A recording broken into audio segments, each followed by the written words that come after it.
Concentration कुठे?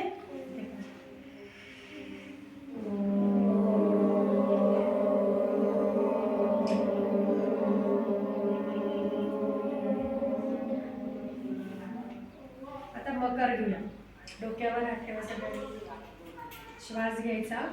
ज्याप्रमाणे एखादी मधमाशी गुणगुण करते तसा आपला आवाज आला पाहिजे आणि व्हायब्रेशन इथेच जाणवले पाहिजे. श्वास घ्या. नाही म्हणायचा, नाही म्हणायचा, फक्त काय म्हणायचं, माझं ऐका वाटल्यास. आधी ऐका, मी म्हणते मग तुम्ही म्हणा. चालेल?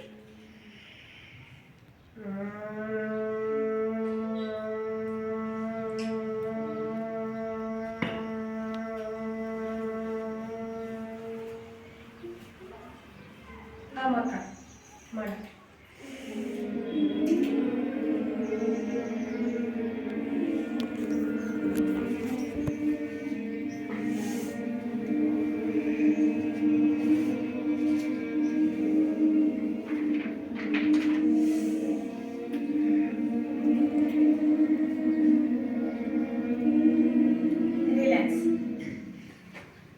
कोणाला फ्रेश छान वाटलं त्यांनी, खरंच ज्याला वाटलं त्यांनी मला